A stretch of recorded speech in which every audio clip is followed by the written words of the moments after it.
All right, everybody. Let me get situated here. I got my microphone going. And,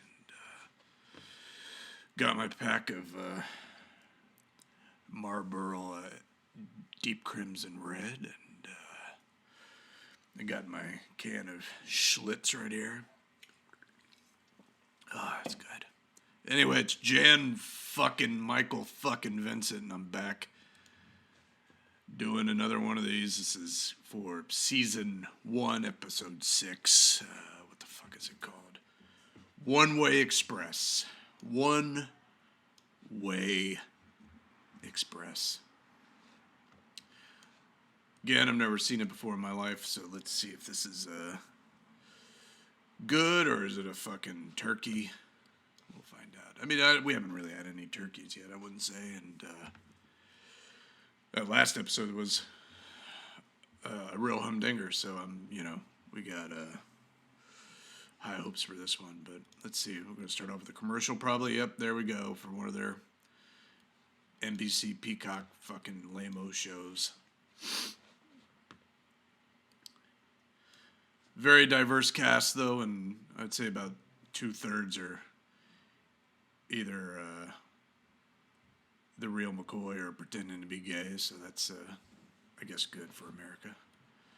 We didn't have a lot of that back when I was doing TV. It was pretty much a white man's game, and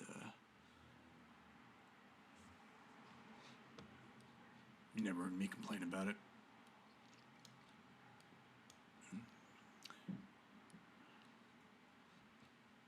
That's interesting. So they're a little fucking pre-cap, I guess it would be called.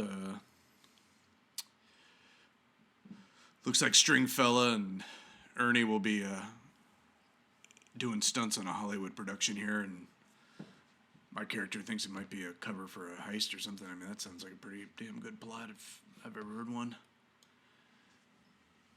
And I was an ice cream man, so, I know a well-told story when I see it.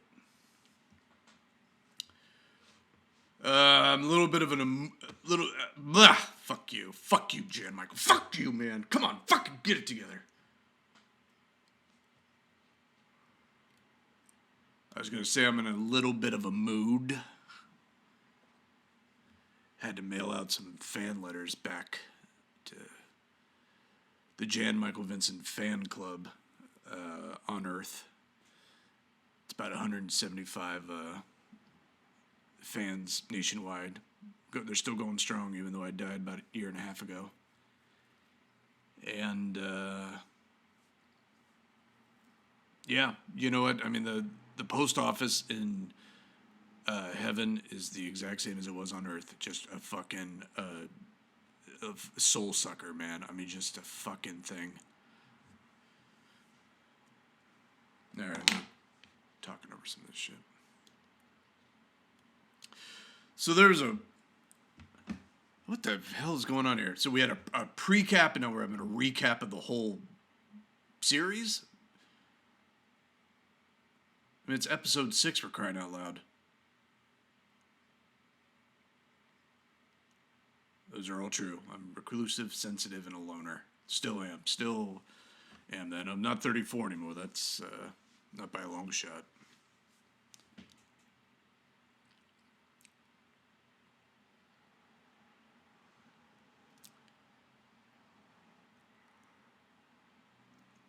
So that was completely weird. Now we're back to a fucking commercial break. So if you don't have it, pause it. I mean, I don't want to fucking shit on this, but I mean, that killed 5 minutes, and there's nothing, no production value on screen.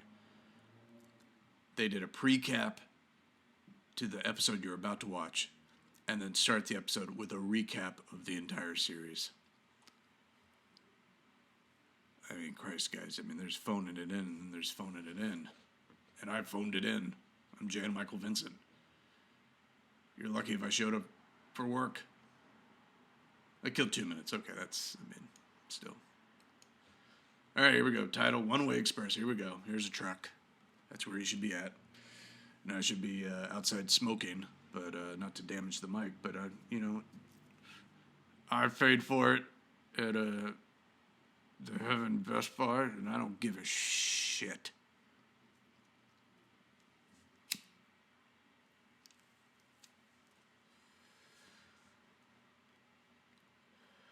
Very apey looking guy right there. Sort of a Neanderthal face.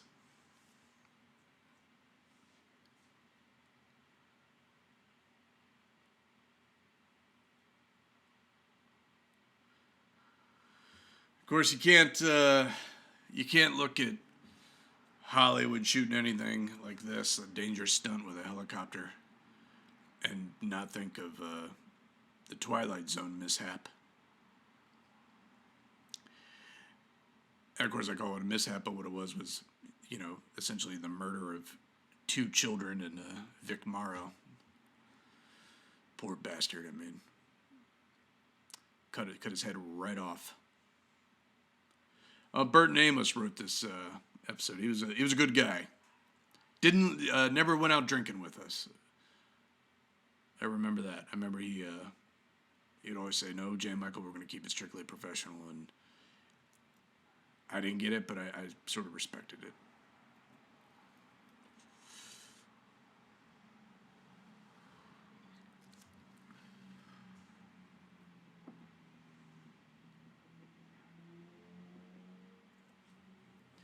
Bear Trap Productions. Wasn't there like a sex move called the Bear Trap?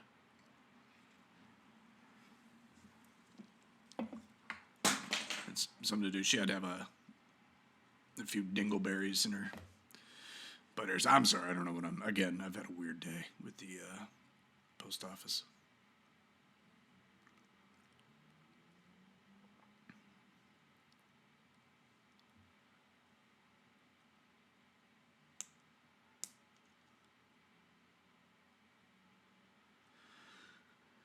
Really like that coat.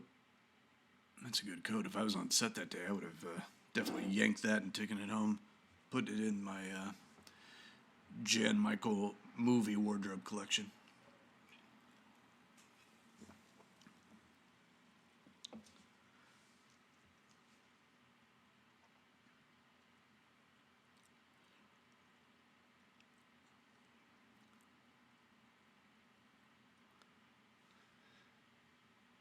I've been in that barrel. That's for goddamn sure. Not directors, but actors. Former Hollywood hunks. I'd say it was me and Ken Wall and Mickey Rourke there for a minute, but he bounced back, which, good for Mickey. Good for Mickey, but we all fucked it up.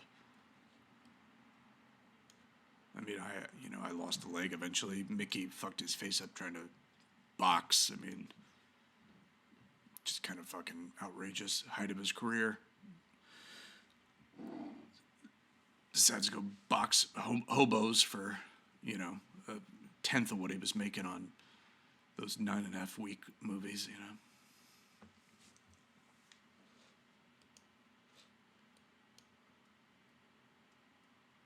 This is going to drive me crazy. Look at my hair. Look at that, sticking up in the back there.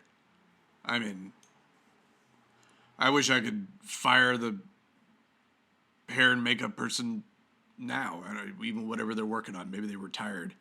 I'd like to take away their fucking pension. It's better now, but you do not let the star of your show film scenes with a fucking alfalfa. Jesus.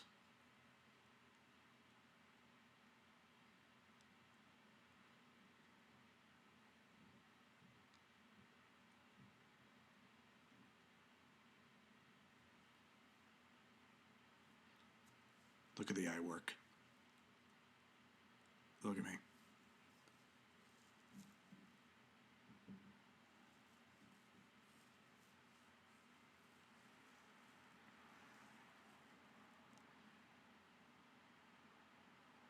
That was a good scene.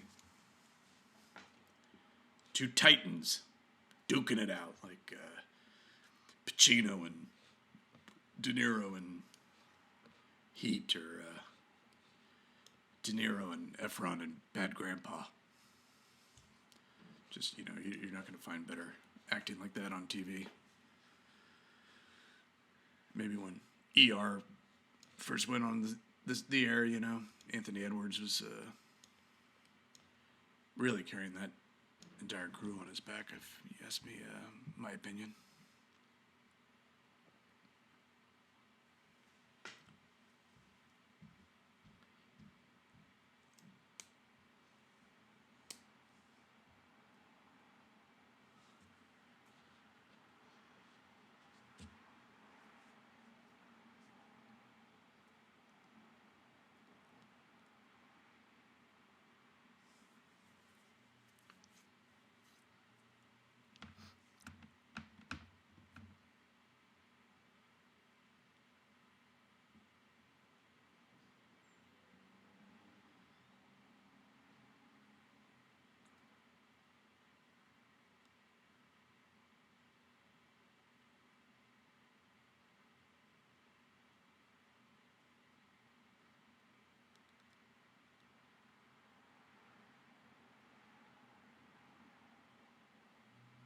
Here we go. Here's the main conflict of the episode. Comes 10 minutes in. That's a good pacing there. I think we talked about it last week, but you really start picking up the rhythms of TV as you're doing audio commentary for a show you were in while you were live on Earth. I mean, I've been even kind of tinkering with my own pilot episode. Now, one great thing about heaven is there's no movie or TV production up here. I mean, nobody wants to be famous. It's heaven, to be perfectly honest. None of that fucking pathetic, high school theater shit. It's just people up here just hanging out, going to bars, drinking, going to restaurants. There's a Bennigan's or a Red Robin on every street, and but anyway, that's neither here nor there. I've just been kind of writing my own Airwolf. I know the show's been off the air for almost 40 years now, but maybe I'll read some of it in future episodes. Well, I mean, this guy, I want to see if he's still alive. I mean, he's an unhealthy man. Look at that.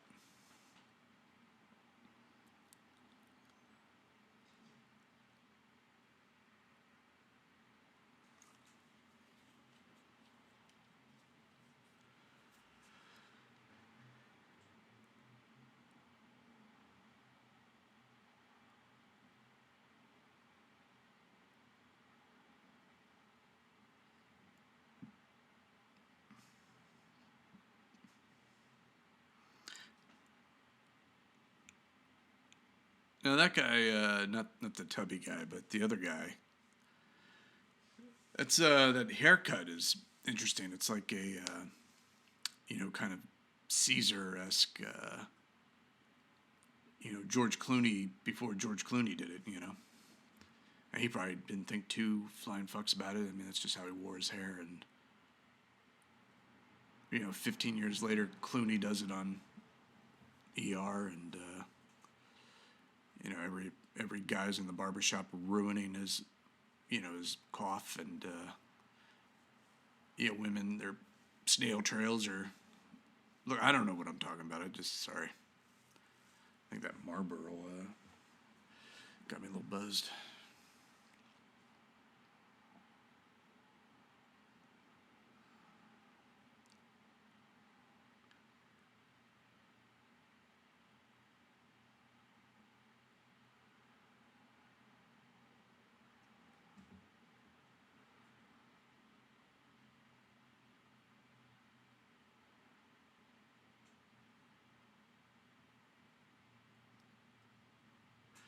I seem very concerned about Dominic's life, doing a Hollywood stunt, which is odd because we've so far ran 5.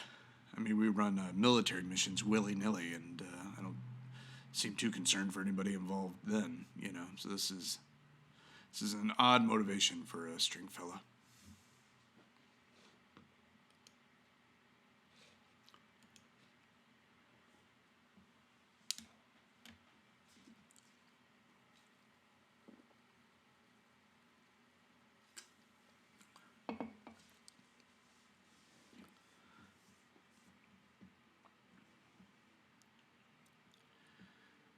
Now, here's an embarrassing thing, you know, it's well documented. But when we were done shooting the scene, for some reason, I kind of lost my, you know, sense of reality, and I thought we were in a real restaurant. So I tracked down who I thought was the waiter, but they were just, you know, some extra. And I, you know, ordered the chicken parmesan and a bottle of red, and, you know, meanwhile, I'm not even hearing the AD yelling in my ear, cut, Jan Michael, cut, we cut already, stop talking, you know, we're moving on. It's just one of those things when you're blacked out and, you know, blacked out but still rich. I mean, I'm doing well at this point. I, you know, don't see the troubled road ahead of me. Sort of like if you're driving, you know, a Porsche, like maybe like a Stingray or something, you know, convertible. And you're just on that PCH, man, and you're just cooking. I mean, you're just, you know, the ocean's to your left, and there's a beautiful blonde model, you know, from one of the real agencies too, like Ford or Elite, you know, not those like, you know, ragtag ones, you know, the Casablanca's, whatever it is, School of Modeling. I'm talking like a real 10. You know, you're both doing key bumps and you're just flying, and the wind is in your hair and it looks good, and, you know, you don't see the semi, you know, trying to get onto the PCH. And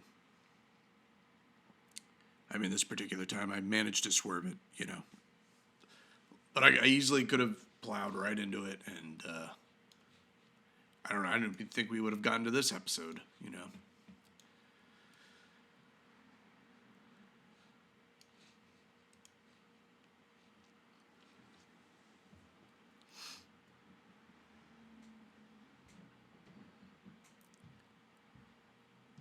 I mean, Dominic is fired up in this episode. But it happens to men when they reach a certain age, you know. The testosterone levels are going down. You start getting, you know, man boobies, and, you know, one day you're a strapping young man like Ernie there, and the next you're a feeble old fart, and that gets to a man. You know, women, they have a thing. It's, you know, it's called menopause, right? So we're able to kind of, you know, identify with their problem. We know what's going on. It's clinical.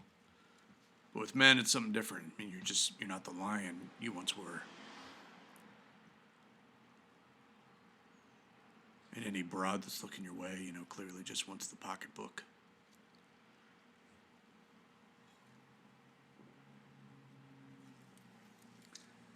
I hope you're liking Jan Michael Unfettered. I gotta tell you, I think it's how we're gonna do it from now on. I was trying to.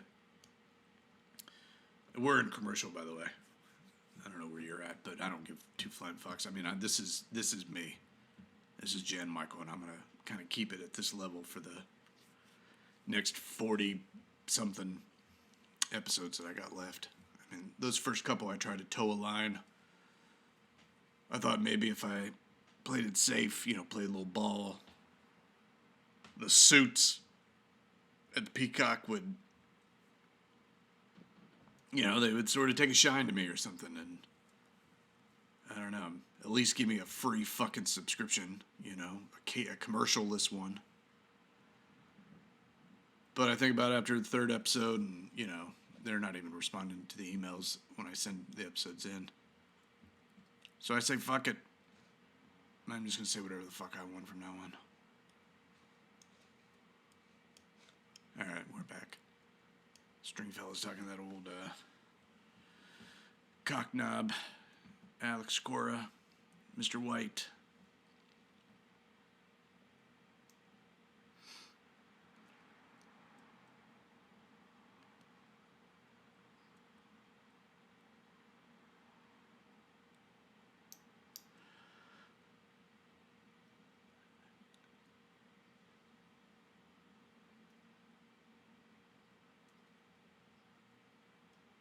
There's these weird red dots on my arm. I don't even remember what that was from.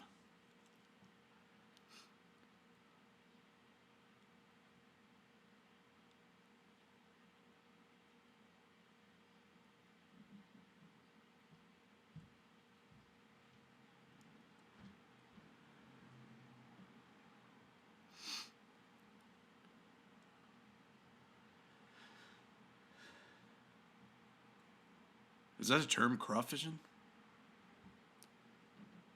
There's that stupid fake Van Gogh. God. That's stupid.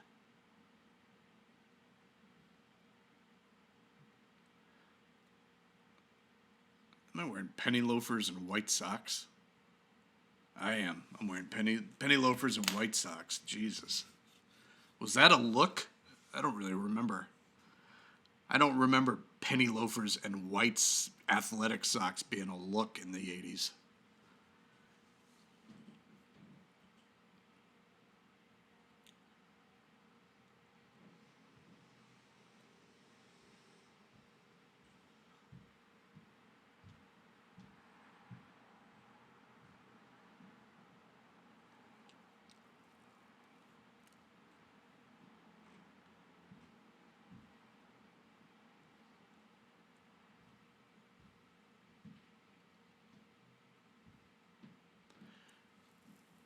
No, I kind of threw everything into a little bit of a tailspin there because I'm supposed to say yes. Remember, the script said I do, and Sonia and I had this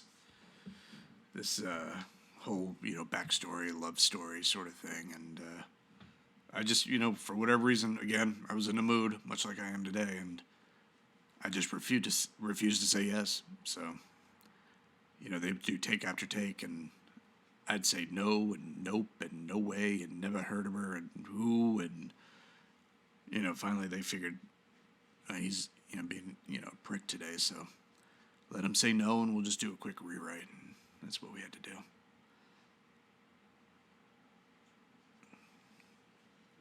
Here's the thing, I just now talked over the explanation of who she is. I still don't know who Sonia is.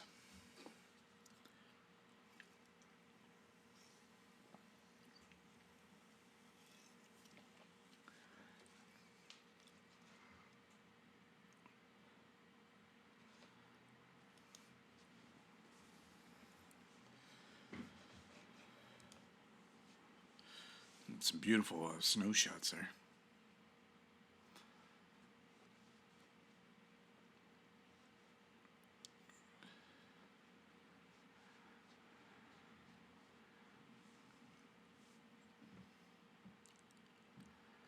Look at those eyes. The seriousness. Look, little bit red. I'll tell you why. I'm sure you can put it together. It's called natural light.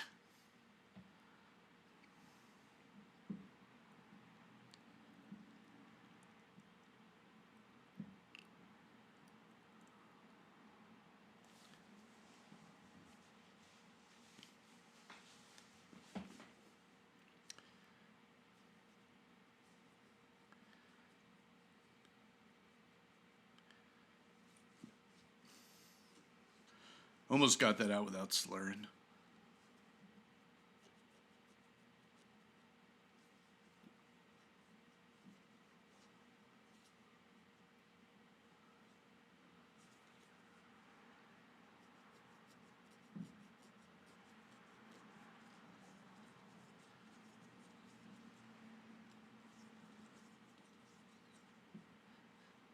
Took 17 hours to film this.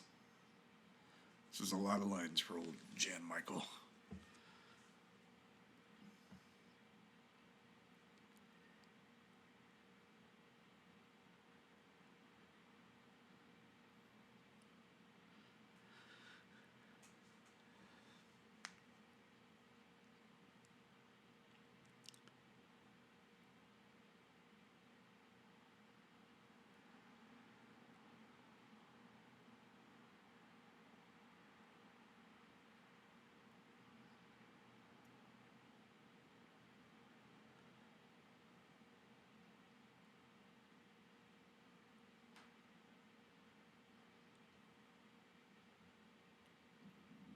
Okay, interesting.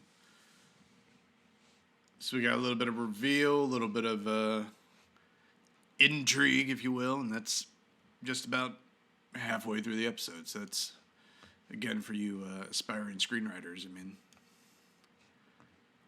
kind of setting up, getting an act 2 here.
God damn it, I'm good in this. Oh my god, this is good stuff.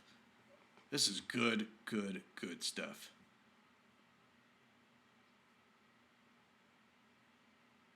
Oh, Jesus. That connected. Now this is starting to come back to me a little bit. Oh, he's got some tears going. Now, Ernie really connected there. I mean, he felt bad. It wasn't a prank or anything. I mean, he just was in the scene, and he laid it right into me, and he said, make it up to you. Got another commercial here. Capitalism, baby. He said to make it up.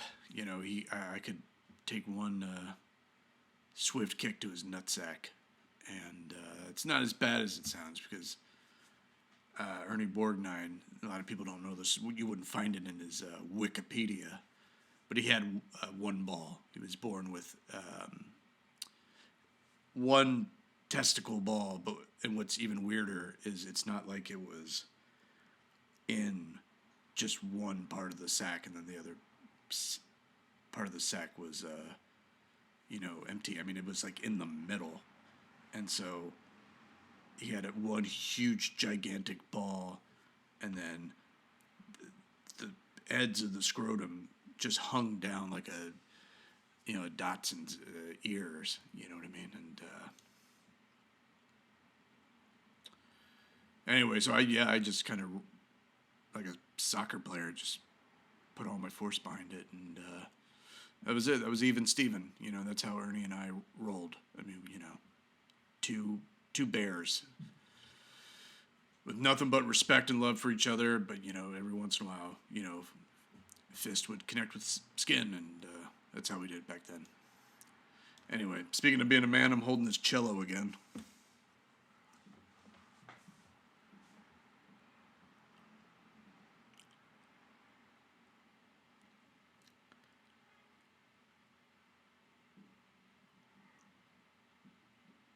I can't remember how many episodes Alex Cora was in.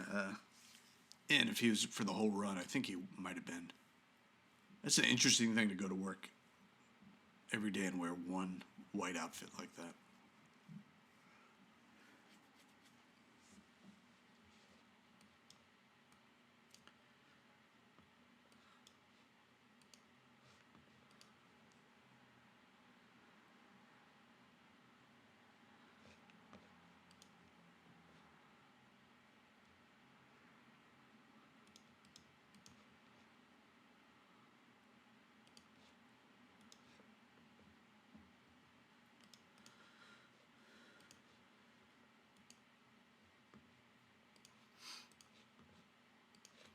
I think that there's a song like that, isn't there?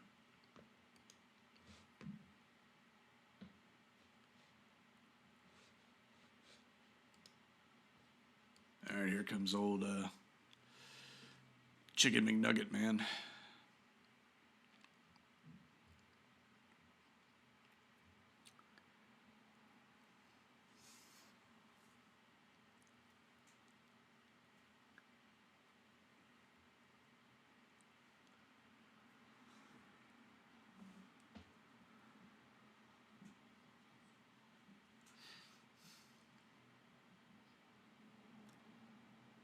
Hello. Hello. I gotta look this Cherry up. I don't remember her at all.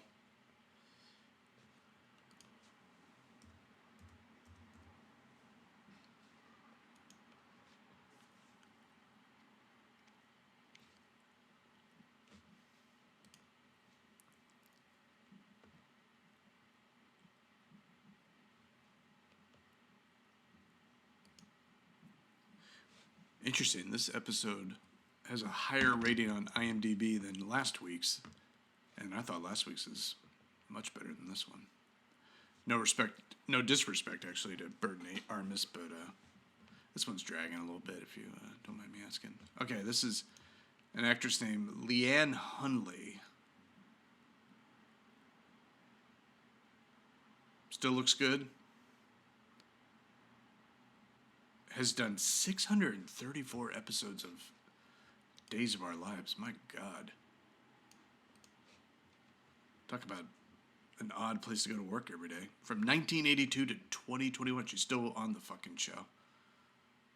Wow.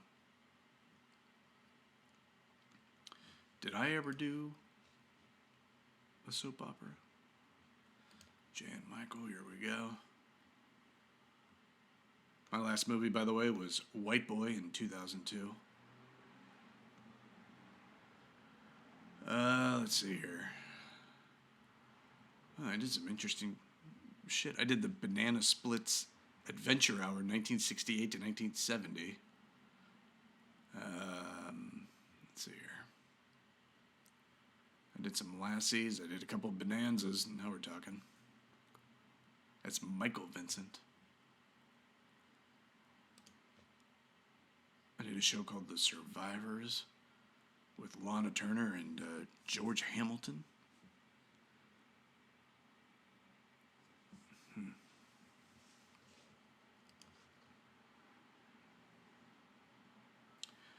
Did a Gunsmoke, did a Men at Law, did a Marcus Welby, MD.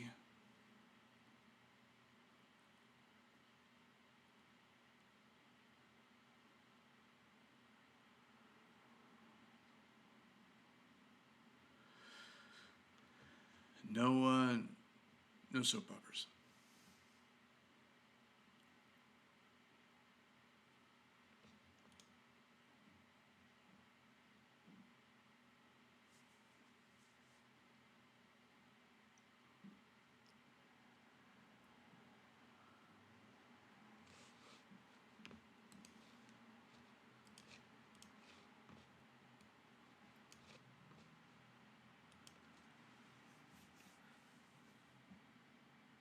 Hello. Right? Look at that dumb little smudge. It's just piss poor. Again, hair and makeup. They are the LMVPs of this episode. The least most valuable player. Oh my God, please don't tell me I'm going to put on blackface. Oh God, I cannot have this show go away. Okay, wait a minute. I mean, not that wouldn't be a huge fucking left turn anyway.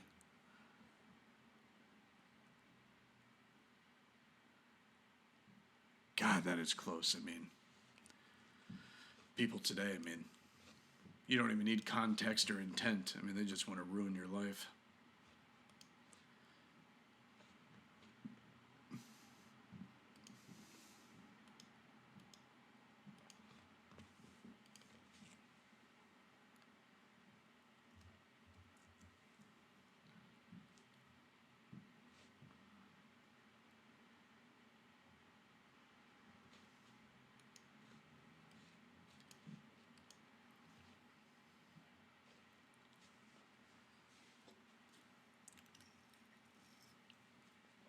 beautiful Mista there. They always do that eagle sound effect. I mean, it's stupid. I am really shitting on the show today, aren't I? And I don't think it's all because of the ordeal at the post office.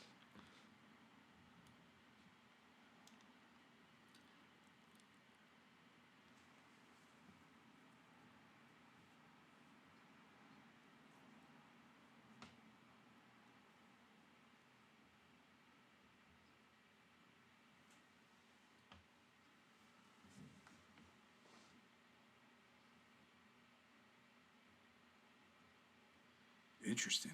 That was a cool line too. I mean, it really kind of tells you something about the characters and situation we're in. You know, that's again doubles down that Stringfellow really loves Dominic.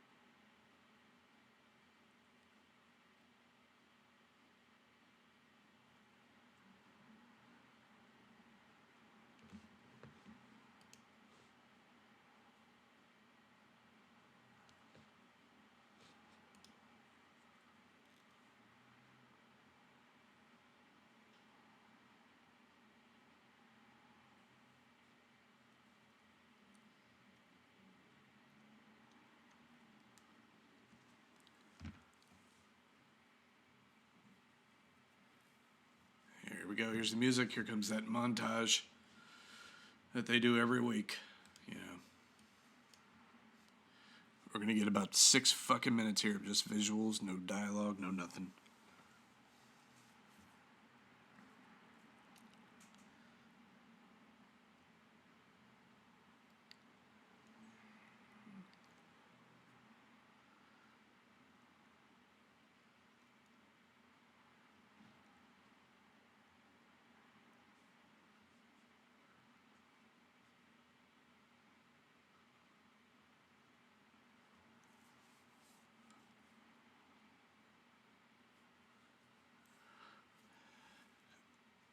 not even remotely exciting montage either.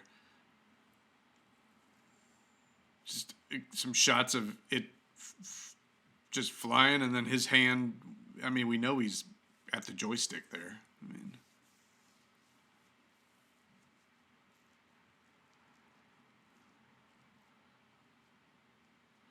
yeah, I'm sorry. This episode treats everyone like they're a fucking moron.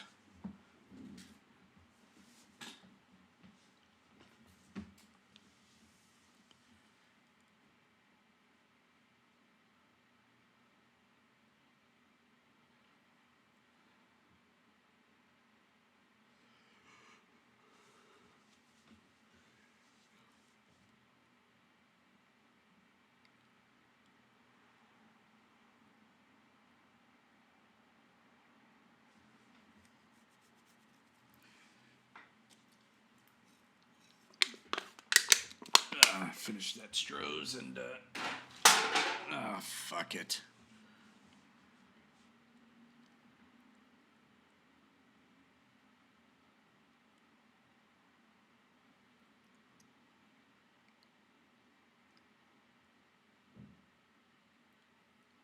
Yeah, again, not to throw him under the bus, but Burton Armus was no Quentin Tarantino. I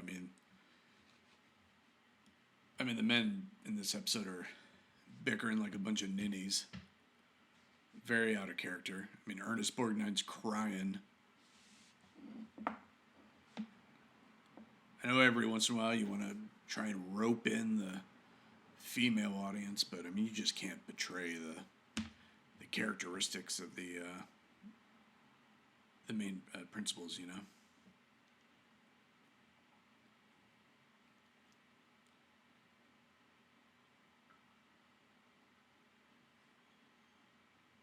I mean, that's something that truckers say to each other.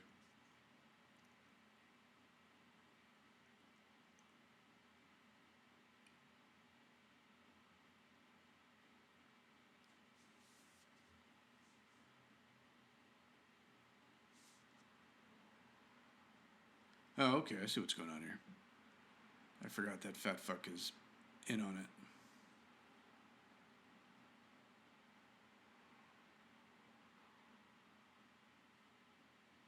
Well, you really can't beat the the California desert. It's rough looking, but it's also beautiful. It'll it'll fry you to death, but what a way to go.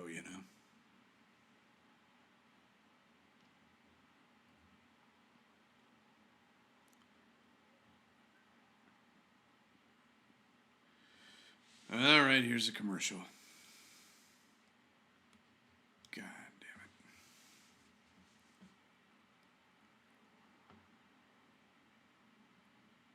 You ever notice every commercial is the exact same?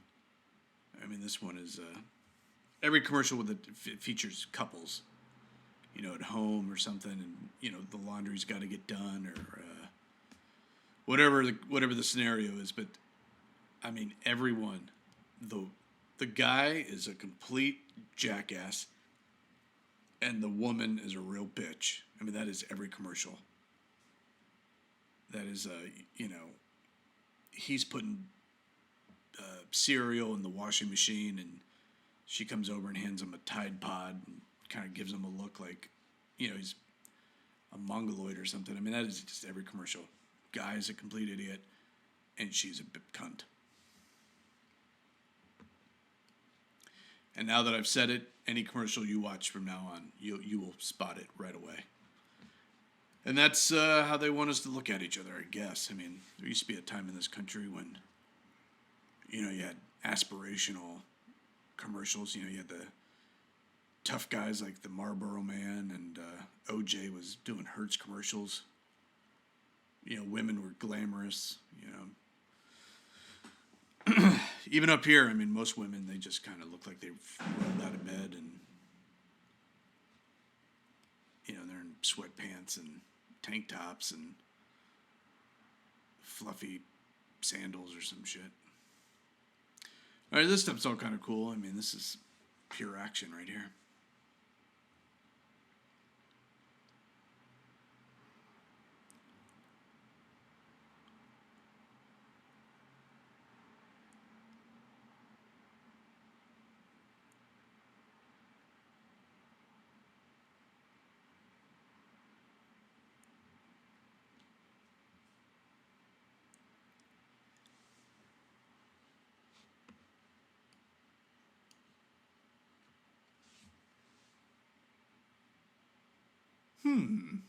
He thought.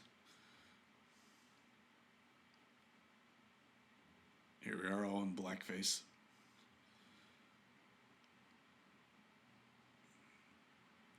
This might be a dumb question, and considering that I was on a popular show about a helicopter. Oh, okay, I guess there's a break. What is keeping the helicopter from flying off? Oh, look at me. Whee! There I go.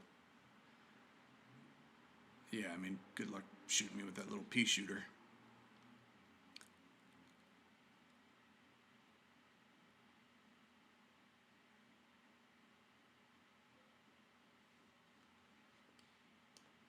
Well, if he could, I mean, I would think flying off might even be more difficult than landing.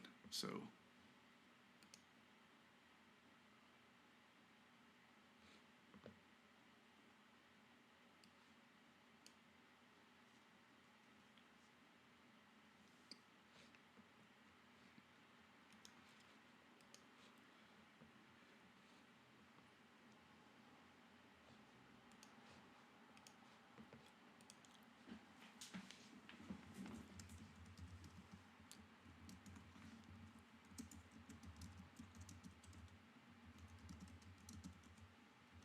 Sorry, I got to write an email back here.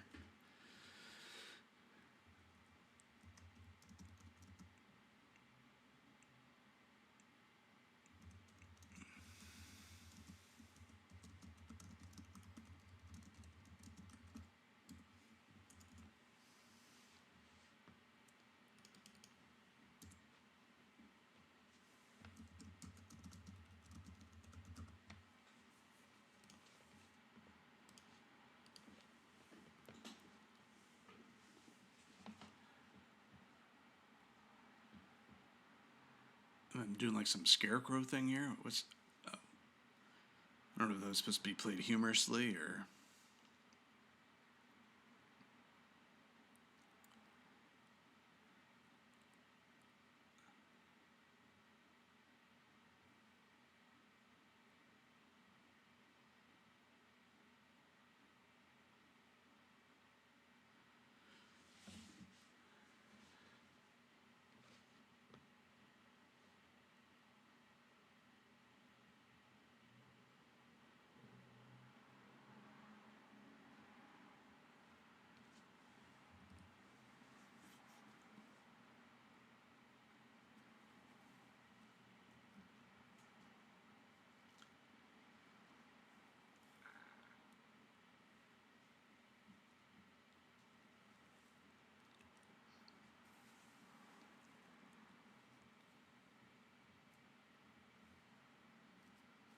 That's nice, sort of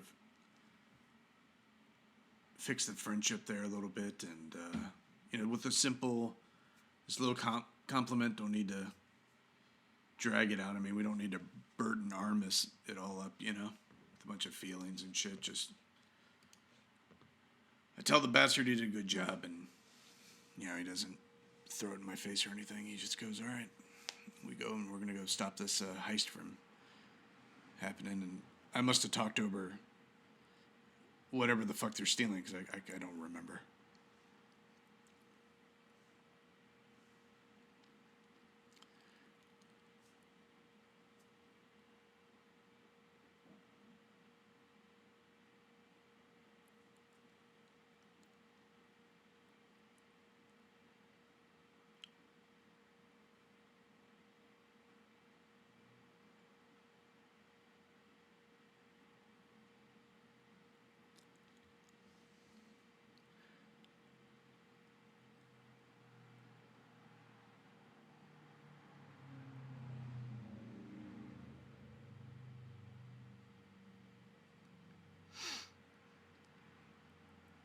Hello.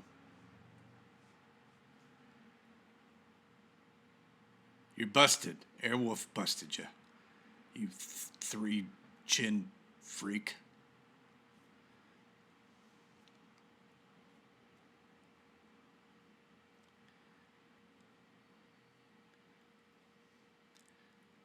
Yeah, your little pussy helicopter ain't gonna be shit against Airwolf, let me just tell you. Especially with Stringfella at the steering wheel. Brake, I don't know what it is. The lever. I said, yeah, I just love this. I know I feel like every montage I start whistling it. What I should do is mute the thing, because, I know it's just going to be music for the next minute and a half or something. So that's not how you shoot an AK-47 either. The kickback on that thing.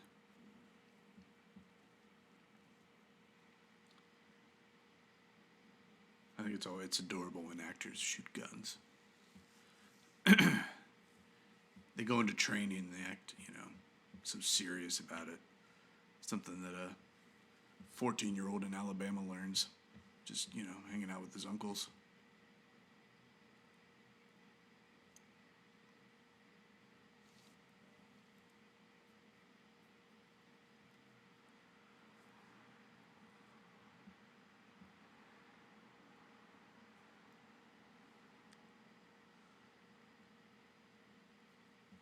We're just going to blow these guys right out of the water, aren't we?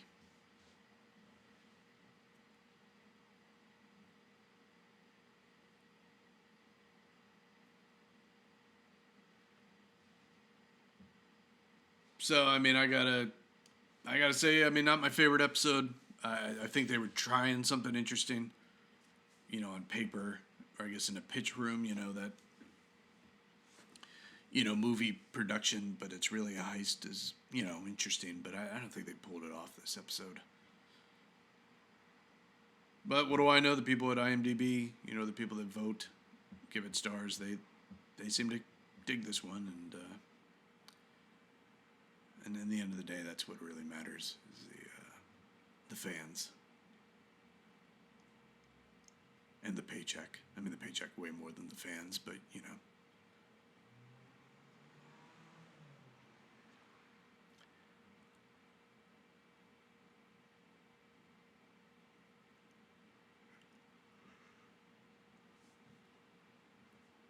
Hey, bro, you can't shoot Airwolf. How many fucking bullets are you going to waste doing it?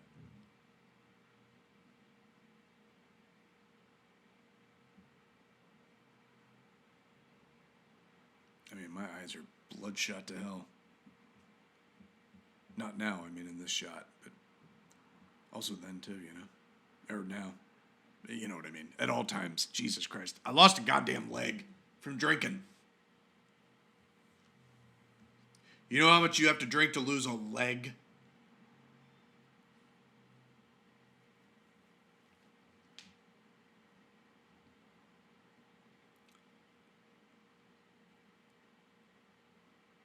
Kablamo. I blew your shit up, boys.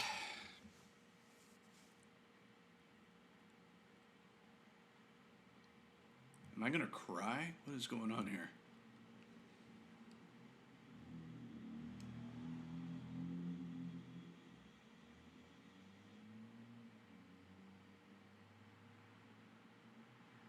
Oh boy, this is something.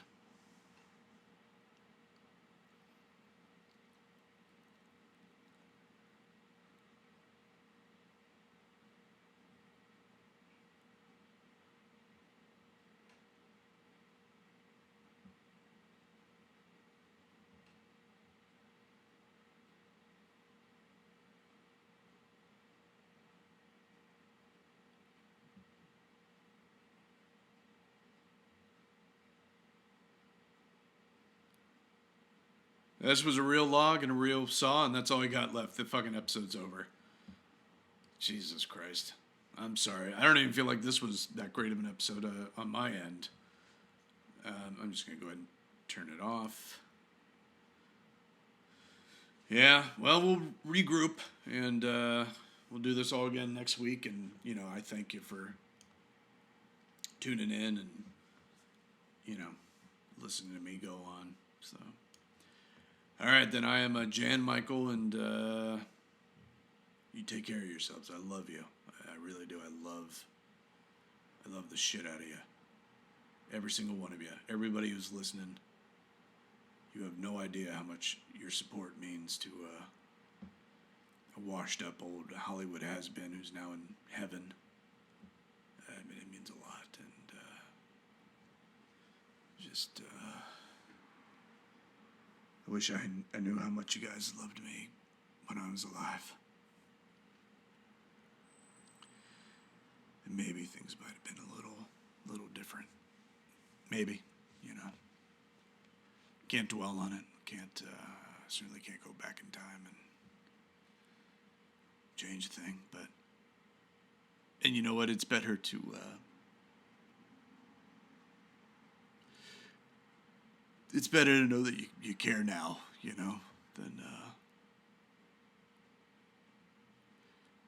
never knowing.